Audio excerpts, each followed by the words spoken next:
Bismillahirrahmanirrahim. Assalamualaikum warahmatullahi wabarakatuh. Mahasiswa sekalian yang saya banggakan, pada video kali ini kita akan melanjutkan materi untuk mata kuliah analisis laporan keuangan. Jadi pada materi kali ini saya akan membahas tentang pendapatan dan juga beban, atau pendapatan dan beban ini kita kenal sebagai analisis aktivitas operasional. Saya share screen sebentar.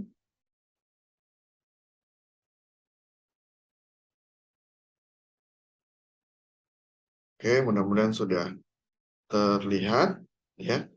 Jadi di pertemuan yang ke-6 ya, ini atau ke-7 ya, ini chapter 6, tapi pertemuannya ke-7 kita akan membahas tentang bagaimana analisa terhadap aktivitas operasional suatu perusahaan ya. Nah, objektif atau tujuan dari materi ini adalah diharapkan nanti mahasiswa mampu untuk menjelaskan, explain the concept of income measurement.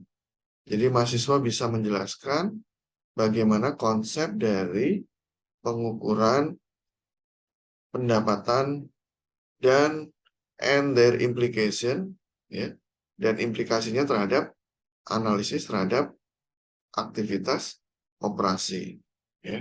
Termasuk juga nanti mahasiswa diharapkan bisa menjelaskan, describe ya, and analysis, menggambarkan dan menganalisis ya, dampak dari non-recurring item.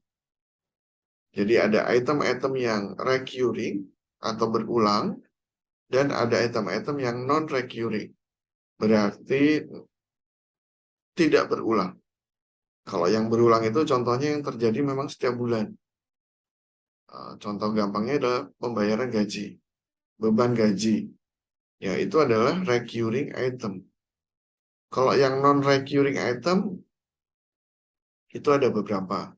Ya, termasuk extraordinary item, discontinued segment, ya, accounting change, write-off, and restructuring.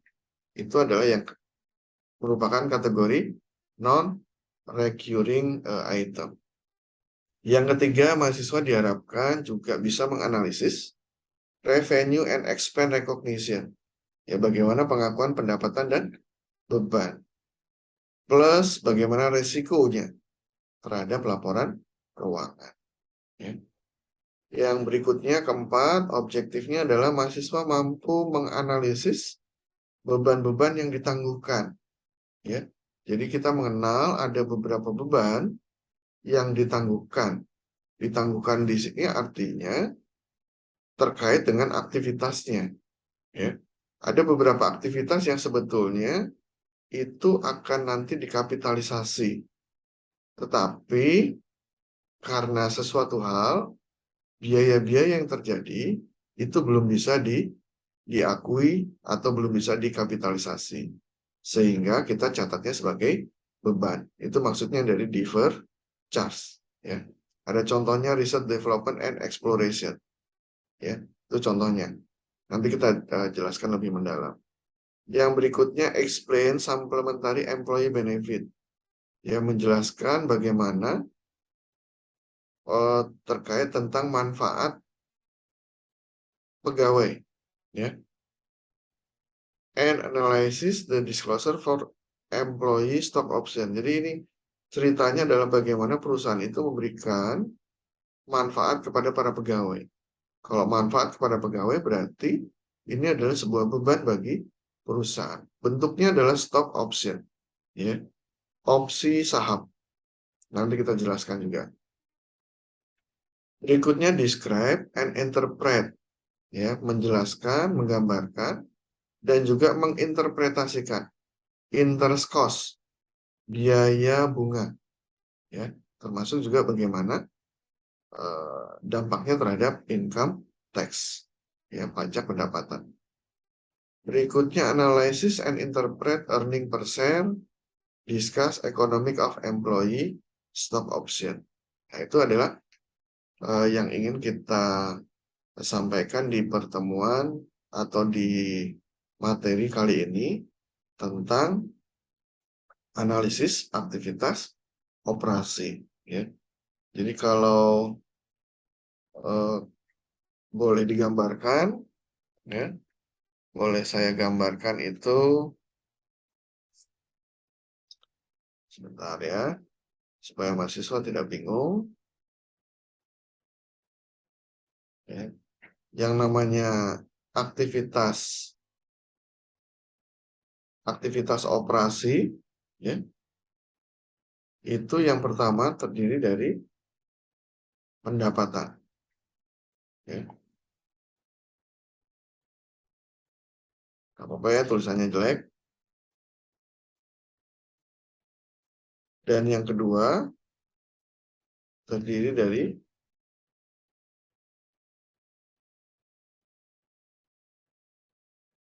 beban, ya. Ini sebetulnya aktivitas operasional perusahaan itu berupa pendapatan dan beban. Mungkin pertemuan selanjutnya, pertemuan sebelumnya, ya, sudah dibahas tentang kewajiban, tentang ekuitas, tentang aset, ya. Nah, yang berikutnya adalah kita bahas tentang pendapatan dan beban, karena ini juga merupakan aktivitas dari perusahaan, tapi ini adalah operasional, ya. Kita balik lagi, ya, pendapatan dan beban. Ini sebetulnya inti yang ingin dibahas pada video kali ini. Nah, mahasiswa semoga bisa membayangkan, ya, kira-kira apa yang mau kita bahas. Karena kalau mahasiswa tidak membayangkan apa yang kita akan bahas, tentu saya juga sulit untuk memberikan penjelasan, ya. Jadi kalau kemarin sudah dibahas tentang komponen-komponen dari sebuah neraca, aset, kewajiban, dan ekuitas, sekarang yang kita bahas adalah komponen-komponen dari laporan laba rugi berupa pendapatan dan beban. Ya. Oke, kita lanjut. Nah, tentu sebelum kita lebih jauh, kita mesti memahami dulu apa yang dimaksud dengan pendapatan, ya. Konsep of income, konsep dari pendapatan. Ada dua pendekatan yang bisa kita pahami, yang bisa kita gunakan untuk memahami bagaimana konsep dari pendapatan secara ekonomi dan secara permanen. Kalau secara ekonomi, ya, pendapatan itu adalah sama dengan net cash flow, sama dengan arus kas bersih, ditambah dengan perubahan akibat dari present value future cash flow. Jadi nilai uang di masa mendatang untuk arus kas. Itu yang disebut pendapatan secara ekonomi. Berarti uang yang sekarang ada ditambah lagi dengan uang yang kemungkinan akan diterima oleh perusahaan di masa mendatang, ya, yang sudah kita perhitungkan present value. Mudah-mudahan mahasiswa ingat konsep present value ini adalah bagaimana nilai uang, ya, nilai uang di waktu yang akan datang pada saat ini. Ya. Ini eh, sebelumnya mungkin sudah pernah dipelajari tentang bagaimana cara menghitung present value. Eh, saya berikan contoh secara mudah begitu ya. Uangnya sama, 10.000. Ketika itu kita membeli semangkok bakso dengan 10.000 ini mendapatkan dua bakso yang besar-besar begitu ya. Setelah 2 tahun harganya tetap 10.000, tapi baksonya menjadi lebih kecil. Kenapa ya? Itu karena ada perubahan dari nilai uang. 10.000 sekarang dengan 10.000 nanti 2 tahun atau 3 tahun yang akan datang, ini tentu berbeda. Nah, makanya di situ the change in the present value. Jadi perubahannya. Berapa perubahan dari nilai 10.000 sekarang dengan 10.000 di waktu yang akan datang. Ya. Kemudian dari sisi konsep ekonomi pun, ya, yang dimaksud dengan pendapatan itu adalah baik untuk komponen recurring dan komponen non-recurring. Ya, tadi saya sudah sebutkan, kalau recurring itu adalah yang berulang, non-recurring berarti tidak berulang. Ya. Ada pendapatan-pendapatan, ada beban-beban yang sifatnya nanti berulang dan juga sifatnya tidak berulang. Ya. Nah, kalau secara ekonomi semuanya dihitung, yaitu sebagai komponen income. Kemudian yang kedua, konsep secara permanen. Ya. Secara permanen kita bisa menyebut bahwa pendapatan itu adalah sustainable earning power. Ya. Laba yang sustain. Laba yang punya kekuatan dan dia sustain. Sustain itu apa? Berkelanjutan. Ya. Or sustainable or normalized earning. Kenapa sih Pak? Labanya disebut laba yang berkelanjutan. Ya. Laba yang berkelanjutan itu artinya perusahaan akan mendapatkan laba yang terus-menerus. Ya. Bukan laba yang tahun ini mendapatkan laba, tapi tahun depan tiba-tiba rugi. Tahun depannya lagi laba lagi, tahun depannya lagi rugi lagi. Bukan seperti itu. Ya. Jadi sustainable earning power itu adalah laba yang sustain, yang berkelanjutan. Kalau tahun ini laba, tahun depan juga laba lagi. Tahun depannya laba lagi. Powernya di mana? Powernya itu adalah di ada kenaikan. Ya. Kalau tahun sekarang labanya 10.000, tahun depan mungkin 10.500. Tahun depannya lagi 10.900. Ya. Tahun depannya lagi 11.500 dan seterusnya. Dia ada kekuatannya. Kekuatannya di mana? Kekuatannya itu dinaik. Tapi naiknya juga tidak terlalu tinggi. Ya. Karena kalau laba yang kenaikannya terlalu tinggi atau kerugiannya terlalu rendah, ya, itu berarti terjadi sesuatu di dalam perusahaan tersebut. Ya. Estimate of stable average income then a complex is expected to earn over its life. Jadi bisa diestimasi. Tadi diestimasinya naik 500,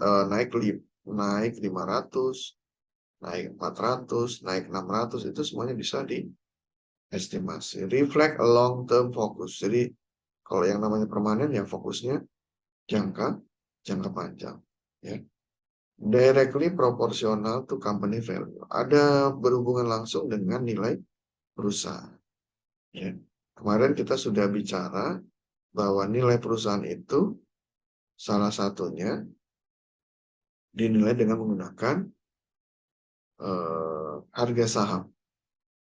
Nilai perusahaan itu bisa kita nilai melalui representasi harga saham. Harga saham itu bisa terbentuk karena investor melihat laba perusahaan. Makanya di sini disebutnya directly proportional to company value. Sebenarnya berhubungan langsung, walaupun harus melewati harga saham. Ya.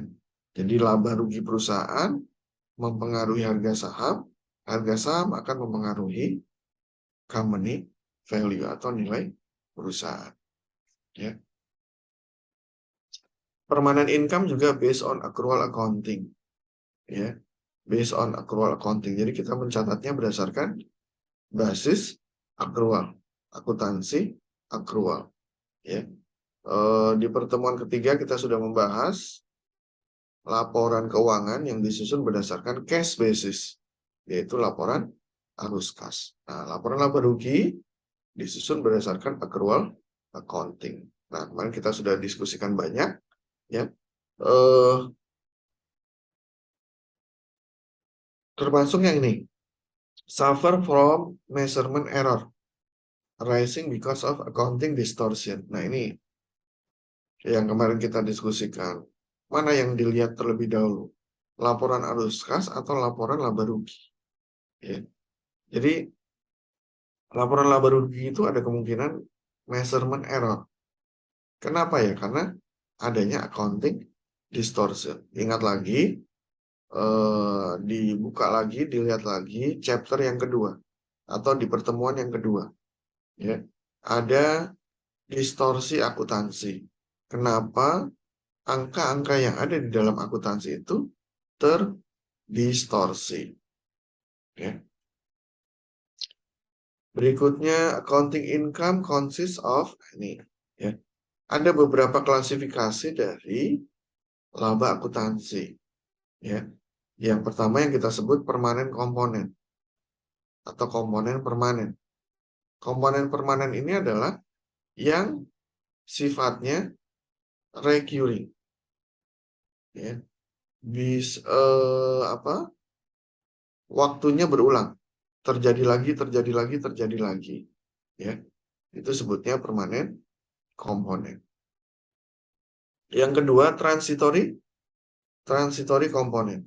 Yang hanya transit alias non-recurring. Ya. Komponen-komponen yang tidak biasa, tidak selalu ada. Ya, tidak selalu ada. Yang ketiga adalah value irrelevant komponen. Ya. Yang komponen-komponen yang kemungkinan angkanya itu terdistorsi. Ya, terdistorsi. Nanti kita lihat kira-kira komponen apa yang seperti ini. Ya, sudahlah dia tidak berulang, kemudian ada kemungkinan dia terdistorsi. Nanti mahasiswa coba cari definisi distorsi. Distorsi itu menjadi kabur, sesuatu itu menjadi tidak pada tempatnya, tidak sesuai dengan nilainya, tidak sesuai dengan ukurannya. Ya, bahasa gampangnya abu-abu. Ya, menjadi bias, yaitu counting distortion. Ya. Income komponen itu ada dua utama, revenue beserta gain dan expense beserta loss. Ya. Revenue pendapatan, ya, dalam kurung gain keuntungan. Expense beban, dalam kurung loss kerugian. Ya. Ini sesuatu yang berbeda. Kita lihat revenue and gain. Revenue dulu. Revenue pendapatan. Ya. Pendapatan itu adalah arus kas masuk. Ya. From operation atau prospective inflow. Ya. Yang kemungkinan akan masuk. Kas yang kemungkinan akan masuk ke dalam perusahaan. Ya. Jadi sesuatu yang sifatnya mengalir masuk ke dalam perusahaan, ya, baik itu yang prospektif itu berarti masih di masa datang, maupun yang terjadi saat ini, itu kita sebut revenue. Kalau perusahaan melakukan transaksi jual beli, kemudian ada pembayaran, pembayaran ini kita anggap sebagai pendapatan. Kemudian gain, ya. Kalau gain berarti keuntungan, pendapatan dan keuntungan. Revenue pendapatan, gain, keuntungan. Apa itu keuntungan? Keuntungan adalah pengakuan atas arus kas masuk, ya, atau prospektif dari arus kas masuk akibat dari aktivitas non operasi. Ya, beda ya. Kalau gain itu keuntungan, bukan dari aktivitas normal. Makanya dia disebutnya from non operation, ya. Kalau revenue itu berulang, recur, sedangkan gain itu non recur. Nih, yang di bawah nih, ya. Kalau pendapatan itu sifatnya berulang, kalau gain tidak berulang. Terjadinya hanya sewaktu-waktu. Artinya sewaktu-waktu itu tahun ini terjadi, tahun depan belum tentu terjadi, gitu. Ya. Tapi kalau yang recur, bulan ini terjadi, bulan depan terjadi, tahun depan juga terjadi, 2 tahun lagi juga terjadi. Itu yang disebut dengan berulang. Ya, rutin. Nah, ini bahasa Indonesia, bahasa gampangnya mungkin rutin. Itu kita sebut sebagai recur. Non-recurring berarti yang tidak rutin. Ya, sesekali terjadinya. Ya. Yang berikutnya expand and loss, beban dan kerugian. Ya. Kalau beban adalah incur outflow, nah, jadi arus kas keluar atau prospective outflow, kemungkinan yang akan keluar, ya, akibat dari transaksi operasi. Ya. Sedangkan kerugian itu adalah decrease. Decrease itu apa? Penurunan. Ya. Penurunan dari company net asset rising from non-operation. Jadi sebetulnya kalau kita menderita kerugian, itu aset kita menurun. Ya. Dan ini biasanya untuk transaksi yang non-operasional. Misalnya apa? Misalnya menjual pabrik, ya, menjual pabrik yang ada di Cikarang. Ketika transaksi jual beli terjadi kerugian, ya. Nah, ini yang kita sebut sebagai penurunan dari net aset. Artinya net aset kita itu berkurang karena tadi menjual pabrik. Menjual pabrik itu bukan dari kegiatan operasional, ya. Oke, ini ada pengukuran yang lain, ya, untuk bagaimana kita mengklasifikasikan dua dimensi, two major income dimension, dua dimensi dari pendapatan. Ada pendapatan yang operating dan non-operating, ada pendapatan yang berulang dan tidak berulang. Ya, nih. Bagaimana cara kita membedakannya? Ini adalah kita lihat dari apakah motivated by need to separate permanent and transitory component. Ya. Itu untuk yang recurring dan non-recurring. Kita memisahkan sebagai permanen dan komponen transitory. Ya. Jadi kita bisa mengklasifikasikan pendapatan itu berdasarkan operasi dan non-operasi, kemudian berdasarkan berulang dan tidak berulang. Ya.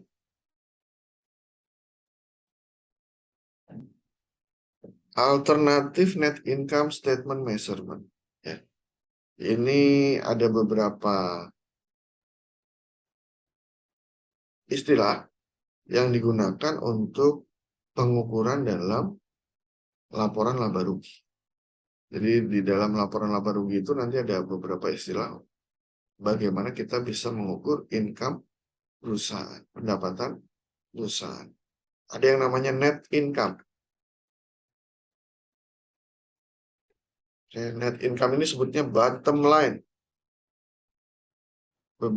Di pertemuan pertama mungkin saya sudah pernah menyinggung bottom line dengan yang upper line. Net income ini masuk ke dalam area yang bottom. Bottom itu bawah. Ya, ini dikasih tanda petik nih. Bottom line itu yang paling bawah. Kenapa dikasih tanda petik? Karena income yang paling bawah itu biasanya sudah distorsinya sudah banyak. Ya, biasnya itu sudah banyak. Nah, sehingga ini walaupun pengukuran final, tetapi kita sebutnya bottom line, yang paling bawah itu distorsi akuntansinya sudah banyak. Ya, jadi makanya yang kita lihat untuk pendapatan itu adalah laba atau rugi hasil dari operasional, bukan yang net income.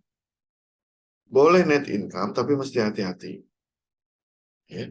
Tapi kalau yang operasional, kita sudah yakinkan bahwa itu adalah pendapatan dan beban akibat dari transaksi operasional perusahaan, bukan transaksi yang lain. Nah, ini yang penting untuk kita pahami bersama, konsep dari net income, yang dia adalah bottom line. Ya. Biasnya sudah banyak. Apa biasnya? Biasnya yang paling besar adalah akibat dari dampak perpajakan. Ya. Berikutnya ada comprehensive income. Ya, comprehensive income ini adalah bagaimana kita mengukur income secara komprehensif, termasuk dari transaksi-transaksi yang bukan berasal dari operasional perusahaan. Ya, bukan berasal dari operasional perusahaan. Nah, ini ada transaksi comprehensive income ini, dia include most change to equity that result from non-owner sources. Jadi transaksi-transaksi yang nantinya sebetulnya akan mempengaruhi ekuitas perusahaan. Dan itu bukan dari sumber pemilik, non-owner sources. Ya. It is actually the bottom line. Ya. It is the accountant proxy for economic income. Nah, jadi para akuntan itu ya banyak melihatnya net income itu adalah sebagai comprehensive income. Income yang paling bawah sekali. Ya. It is actually the bottom line. Benar-benar paling bawah.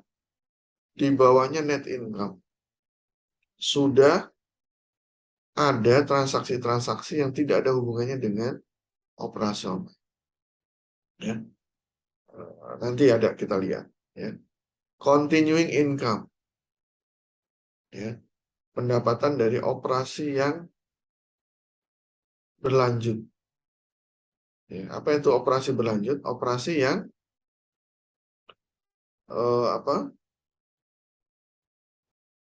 operasi yang memang akan diteruskan di periode berikutnya. Exclude extraordinary item, cumulative effect of accounting change, and the effect of discontinued operation. Ya. Exclude berarti tidak memasukkan item-item yang ini. Ya. Jadi continuing income itu tidak akan memasukkan item-item extraordinary, cumulative effect, accounting change, ya, dan discontinued operation. Ya. Core income exclude all non-recurring item from net income. Jadi core income itu adalah pendapatan yang betul-betul laba rugi perusahaan yang betul-betul hasil dari operasional perusahaan. Ya, ya sebetulnya ini sama dengan yang income from operasional. Ya.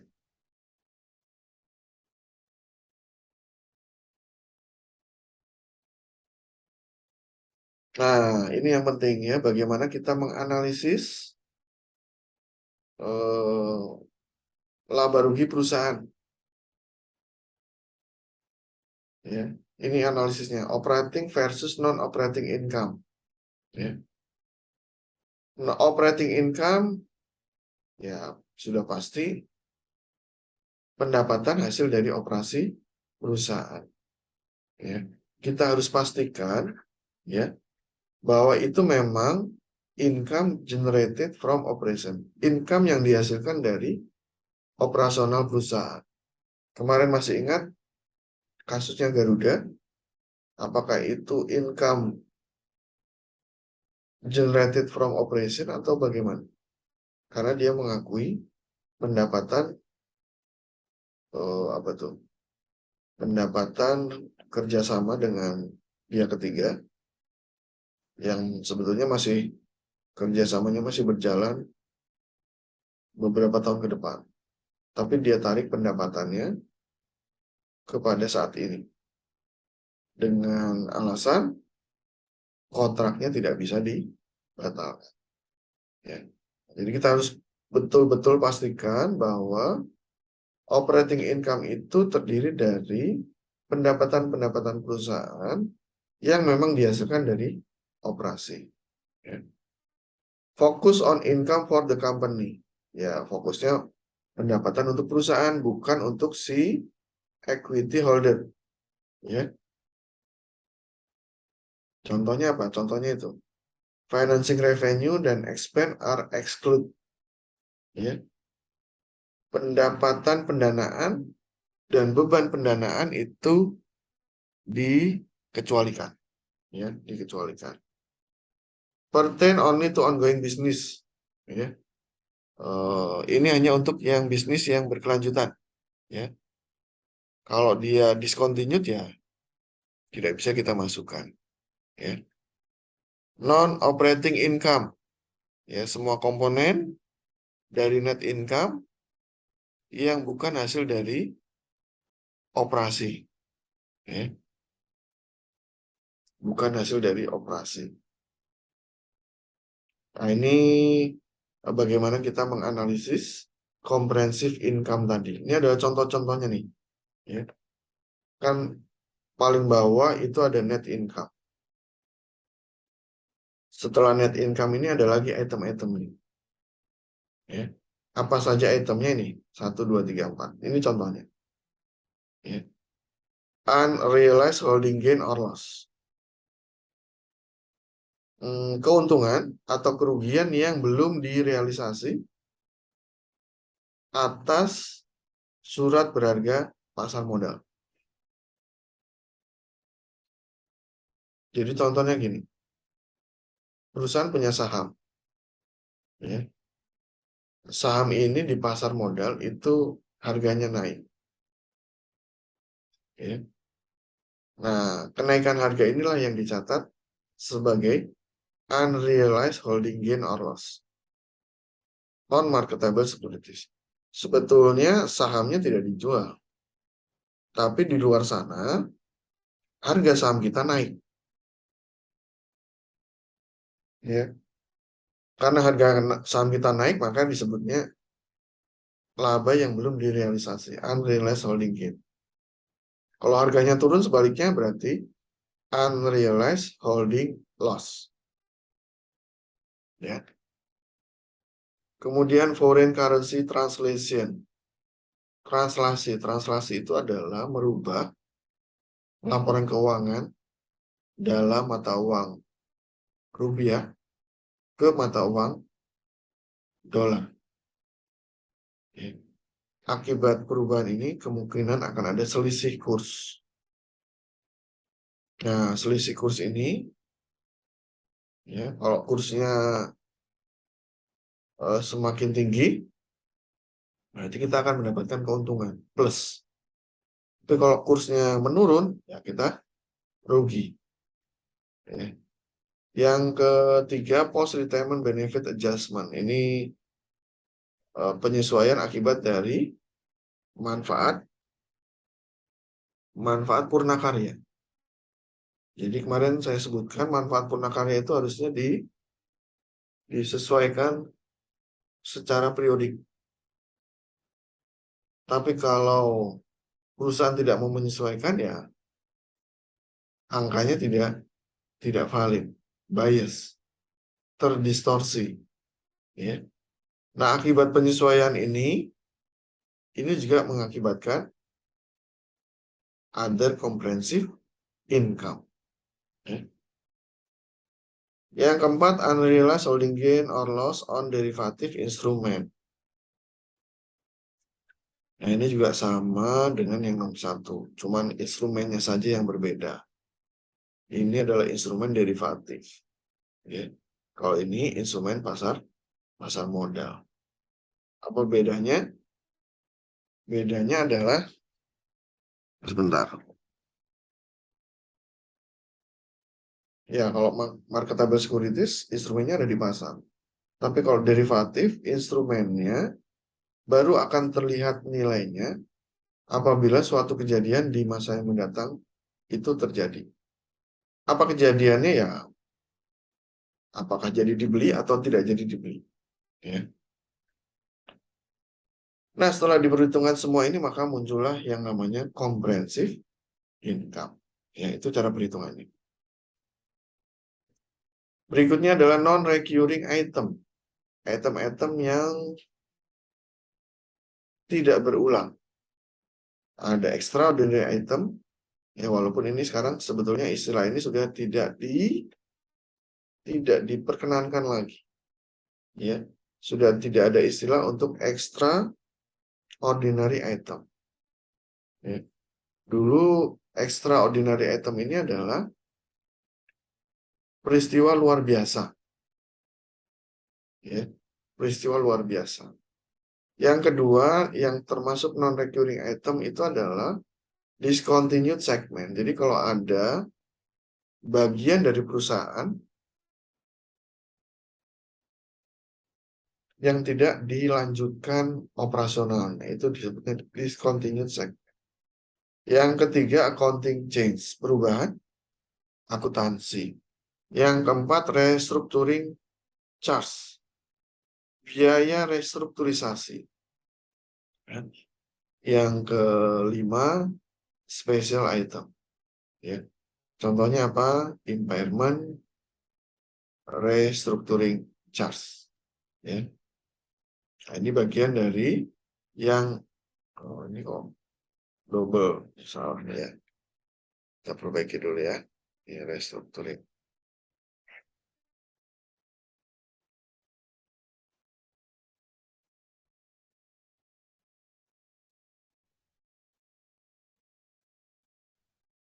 Nah ini ya. Special item itu contohnya aset impairment. Oke. Kita lanjut. Yang pertama dulu kita bahas. Ya. Walaupun ini sekali lagi, ini mesti saya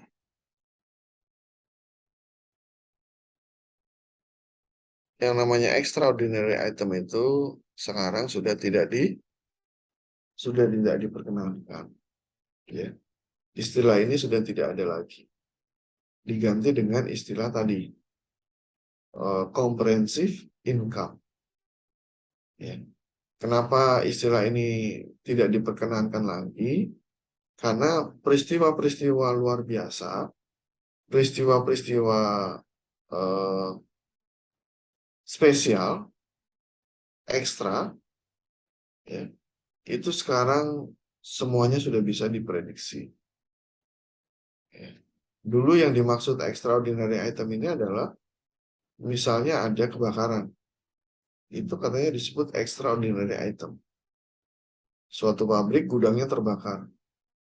Itu sebutnya extraordinary item. Tapi sekarang itu sudah nggak bisa lagi. Kenapa? Karena semuanya itu bisa diantisipasi, ya.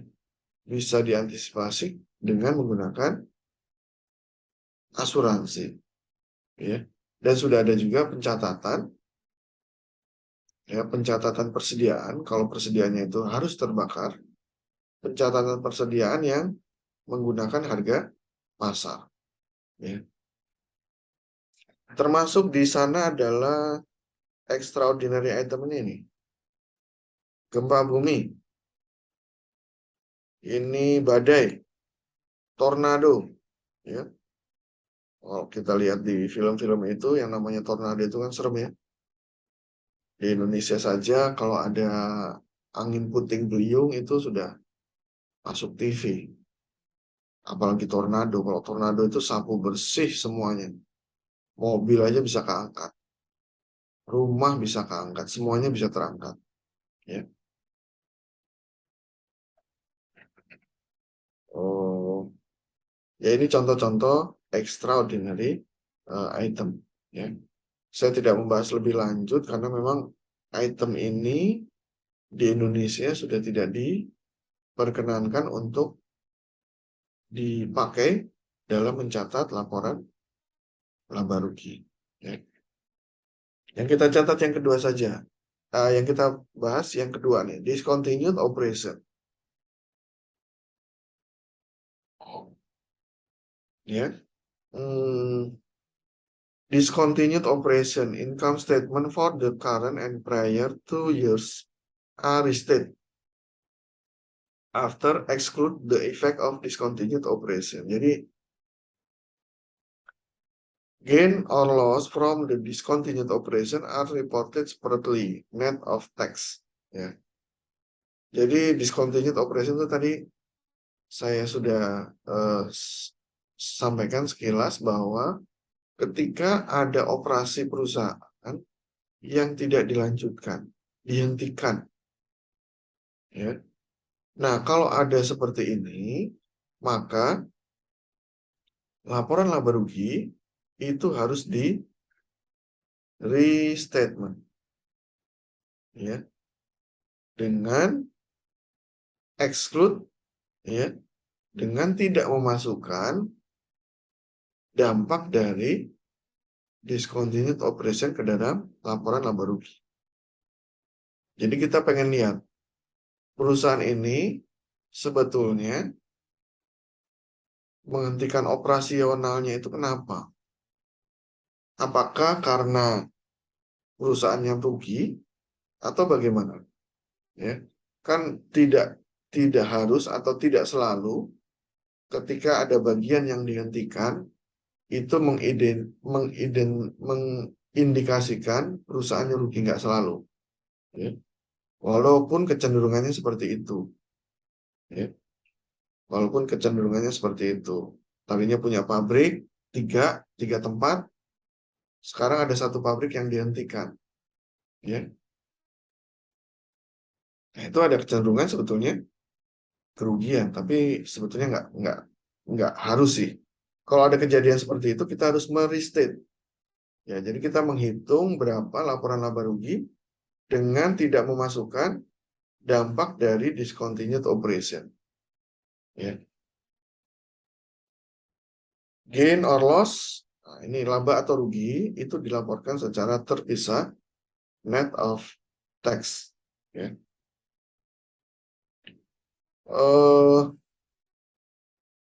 Ada dua kebijakan yang bisa kita ambil untuk pelaporan discontinued operation ini. Ya. Operating income or loss from discontinued operation until the measurement date. Jadi yang ini nih sampai yang sini. Tadi ya, walaupun mengindikasikan kerugian, tapi sebetulnya belum tentu. Nah, kita mencatat kerugian itu sampai dengan tanggal discontinued, ya, atau kita hentikan pencatatannya sampai ketika disposal yang ini. Ya. Jadi menghentikan operasionalnya itu sampai dengan tanggal measurement date, tanggal pengukuran, atau sampai dengan tanggal pelepasan. Kan biasanya kalau operasionalnya dihentikan itu dilepas, dijual dijual ke orang lain. Ya. Ini banyak sekali praktek seperti ini. Ya. Oh, karena tidak sanggup lagi, dia jual ke pihak yang lain. Ya. For analysis of discontinued operation. Nah, ini ketika kita melakukan analisis laporan keuangan untuk perusahaan yang memiliki transaksi discontinued operation, ya, maka kita harus tadi melakukan penyesuaian, adjust, ya, melakukan penyesuaian current and past income. Jadi yang kemarin juga kita lakukan penyesuaian. Kita hilangkan dampak dari discontinued operation. Ya, kalau di Amerika dia minta 2 tahun. Jadi totalnya 3 tahun. Nih, yes, sorry. Ya, nih, past to. Jadi current dan past 2 years. Ini harus kita lakukan penyesuaian. Ya. Dan ketika awal tahun, ya, kita harus sampaikan informasi bahwa ada discontinued operation dari perusahaan. Ya. Termasuk kita sesuaikan juga aset dan liabilities-nya. Ya. Dan kita harus menangguhkan ya, laba atau rugi dari operasi dihentikan ini di ekuitas. Artinya kita tidak boleh mengakui di dalam laporan laba rugi, tapi kita boleh mengakuinya di ekuitas. Ya. Berikutnya yang termasuk non-recurring item adalah accounting change, perubahan akuntansi. Perubahan akuntansi itu pertama bisa karena ini, ya, accounting principle change, gitu, ya. Apa yang dimaksud accounting principle change? Karena kita merubah, involve, switch, merubah from one to another. Ya, jadi kita merubah sebuah prinsip akuntansi, kebijakan akuntansi dari sebuah prinsip ke prinsip yang lain. Ya, banyak sekali kebijakan-kebijakan akuntansi yang boleh dipilih. Ya, makanya ini juga bagian dari non-recurring item di dalam laporan keuangan. Sebagai contoh gini, kalau sebelumnya kita menggunakan metode penyusutan, itu adalah garis lurus, kemudian dirubah menjadi double declining. Ya, dirubah menjadi saldo berganda. Tentu dampaknya juga akan berubah. Ya, dampaknya terhadap laporan laba rugi akan berbeda. Nah, ini karena beban penyusutan itu kan nantinya akan dicatat di laporan laba rugi. Tapi ini sifatnya non-recurring, ya, tidak boleh tahun ini metodenya A, tahun depan ganti B, tahun depan lagi ganti C, tahun depannya lagi ganti A lagi. Nah, itu nggak boleh. Ya. Kita harus menyampaikan apa alasan kita melakukan perubahan. Kita harus menyampaikan bagaimana dampaknya. Dampak dari perubahan metode tadi terhadap laba perusahaan dan earning per share dari perusahaan. Ya, laba per saham. Ya. Cumulative effect of retroactive application of change on income and EPS for income statement years. Ya, kita harus menyampaikan bagaimana dampak kumulatif dari perubahan ini terhadap income dan EPS. Ya.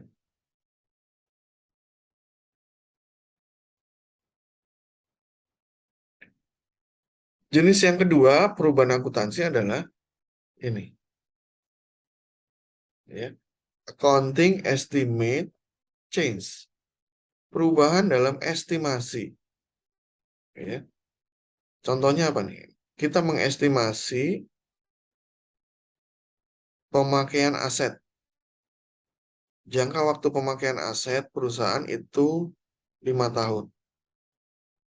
Kemudian kita estimasi, setelah berjalan 2 tahun, kan kalau kita estimasi 5 tahun, setelah berjalan 2 tahun, sisanya berapa? Sisanya 3 dong.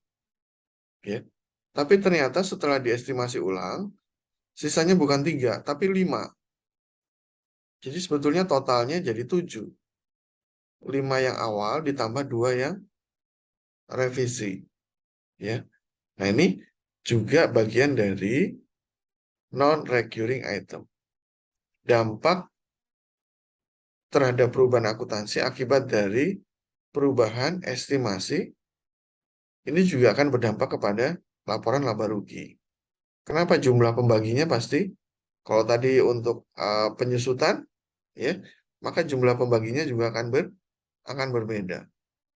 Ya, kalau jumlah pembaginya akan berbeda, maka hasilnya pun akan berbeda. Sehingga harus kita koreksi. Nah, untuk mengkoreksinya ini dikategorikan sebagai non-recurring item. Ya.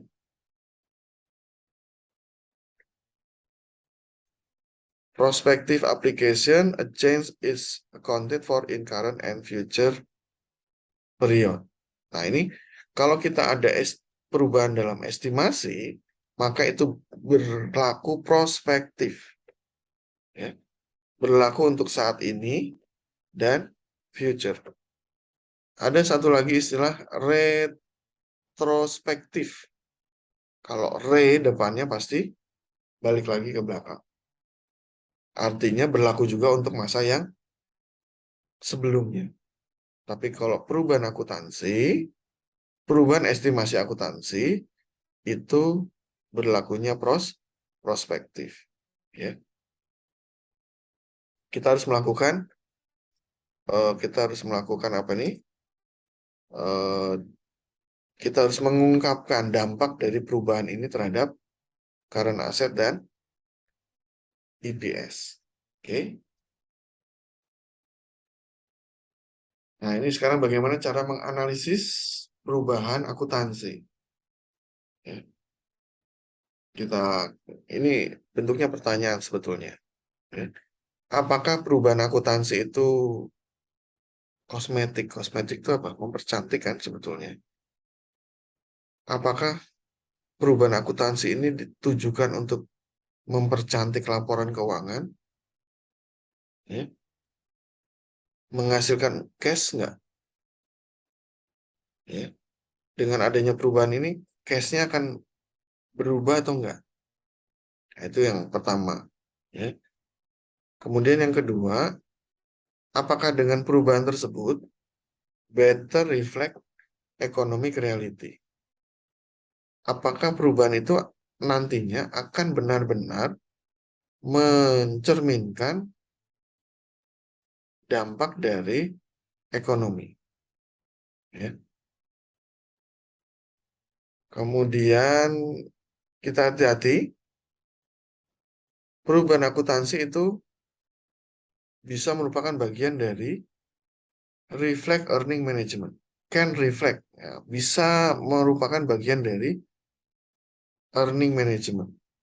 Kalau earning management masih bagus, karena dia perubahan metode kebijakan. Tapi kalau manipulation, nah ini yang sudah pidana. Ya.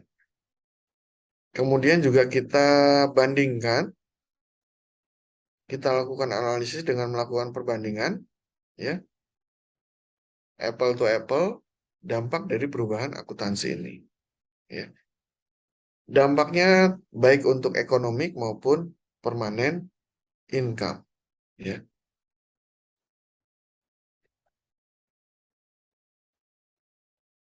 Berikutnya ada special item. Ya, special item, transaksi-transaksi yang that are unusual, infrequent. Transaksi-transaksi yang kejadiannya itu unusual, tidak biasa, infrequent. Frekuensinya juga kurang. Kadang 3 bulan sekali, kadang 5 bulan sekali, kadang nggak terjadi, itu. Ya. Challenge for analysis, ya. Ah, perubahan untuk special item ini katanya guidance-nya sedikit. Kalau di Amerika, ini kan GEP-nya Amerika, ya. Tidak ada yang mengatur perubahan secara rinci tentang special item ini. Ya. Kalau di Indonesia ada PSAK 25. Ya, PSAK 25 itu sapu jagat. Semuanya dirangkum di PSAK 25. Sesuatu yang tidak diatur di tempat lain, kamu lihat PSAK 25. Ada transaksi yang bingung, kamu lihat PSAK 25. Ya. Economic implication are complex. Ya, dampak dari transaksi ekonomi itu eh, cukup kompleks gitu ya. Discretionary nature serve earning management. Ya. Discretionary ini kebijakan. Earning management, ya manajemen laba. Ya, jadi manajemen laba itu kebijakan. Kebijakannya sebetulnya nature, alami. Tapi itu untuk tujuan earning management. Nah, ini yang mesti hati-hati. Ya. Dua jenis dari two major type dari special item adalah asset impairment dan restructuring charge. Ya. Nah, kita lihat nih, asset impairment. Ya. When fair value below book value. Ya.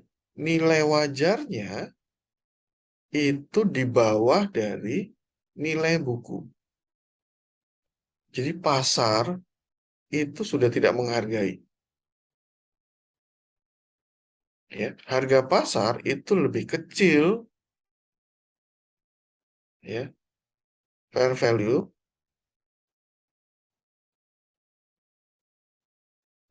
is below book value. Ya. Kenapa terjadi asset impairment? Yang pertama adalah decline in demand. Permintaannya menurun. Yang kedua, teknologinya jadul, obsolescence, ketinggalan zaman. Ya. Yang keempat, ada perubahan strategi perusahaan. Ya, sehingga barang-barangnya nggak jadi dipakai, aset-asetnya tidak dipakai. Ya. Nah, bagaimana untuk mengatasi ini? Yang pertama ada kita gunakan kalau persediaan lower of market or cost.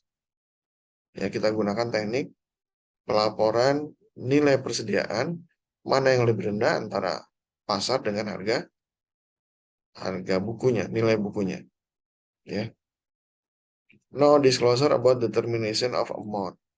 No disclosure about probable impairment. Ya.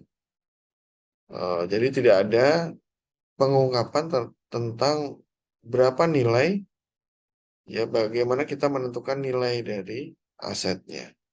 Ya. No disclosure about probable impairment. Kita nggak bisa prediksi, ya, terjadinya penurunan nilai ini. Ya. Flexibility in determining when and how much of to write off. Ya, fleksibel untuk menghapusnya ini juga kemungkinan ya bisa dihapus juga. Ya. No plan required for asset disposal. conservative presentation of asset. Ya. Nah, ini bagaimana accounting for impairment. Special item yang kedua adalah restructuring charge. Ya. Biaya-biaya akibat dari restrukturisasi. Apa sih restrukturisasi itu?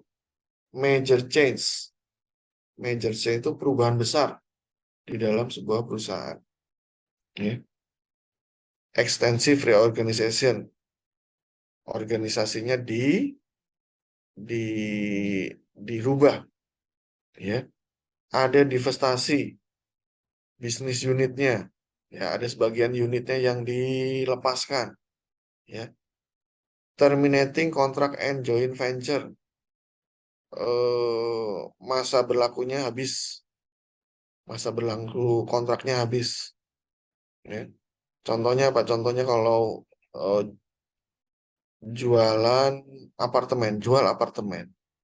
Ketika di awal kita pakai joint venture, kita gabung dengan perusahaan pemasaran marketing.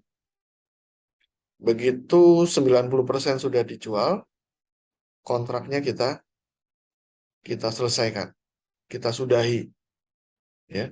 Karena kontraknya sudah disudahi, berarti harus ada pihak yang menangani penjualan untuk 10%. Karena tinggal 10% nggak terlalu rumit, ya. Tapi itu ada menyebabkan perubahan dalam struktur perusahaan, ya. Discontinuing product line. Jadi ada bagian produk yang dihentikan. Pegawainya di PHK, ya. Perombakan manajemen, ya. Rate off combined with investment in asset, teknologi, or manpower, ya. Jadi ada penghapusan dalam bentuk aset, teknologi, atau SDM, ya. Accounting for estimated cost of restructuring program, ya. Bagaimana treatment akuntansi untuk restructuring charge ini, ya.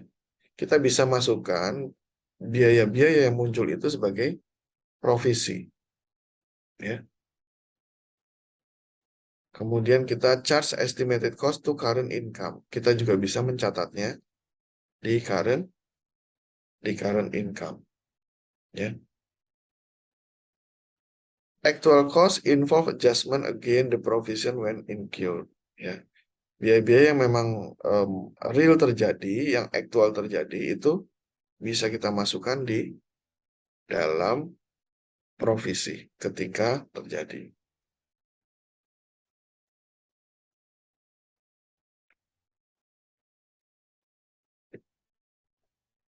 Sebanyak. Oke, 3 slide lagi, ya. Berikutnya analyzing special item. Special item yang ketiga adalah ini, earning management, manajemen laba, ya. Beberapa kali kita sudah pernah menyebut manajemen laba, ya. Earning management with special charge. Bagaimana transaksi-transaksi yang menyebabkan adanya charge bagi perusahaan, adanya kewajiban bagi perusahaan, ya. Special charge often garner less investor attention under an assumption they are non-recurring and do not persist, ya. Jadi ada kemungkinan muncul biaya-biaya, ya, akibat dari dilakukannya earning management, ya. Manager motivated to reclassify operating charge as special one-time charge. Jadi ini hanya dibebankan kepada satu waktu, ya. When analyst ignore such reclassified charge, it lead to low operating expense estimated and overestimated the company value. Jadi kalau ada biaya-biaya khusus yang direklasifikasi, ini menyebabkan beban kita menjadi menjadi semakin sedikit. Tapi beban yang semakin sedikit, kenyataannya sebetulnya banyak. Dan ini menyebabkan yang ini, overestimate company value. Nilai perusahaannya itu jadi lebih tinggi gitu. Ya. Income statement adjustment. Ya. Nah, ini ketika tadi ada beberapa transaksi untuk special item, maka kita harus melakukan adjustment terhadap laporan laba rugi. Ya. Nah, biasanya penyesuaian-penyesuaian itu bisa kita bagi menjadi penyesuaian terhadap beban-beban atau biaya-biaya akibat dari special item ini bisa kita masukkan di dalam permanent income atau economic income. Ya, kalau permanent income berarti ini akan kita masukkan ke dalam operating expense. Ya, sedangkan kalau economic income, ya, ini nanti akan kita masukkan dalam equity, ya.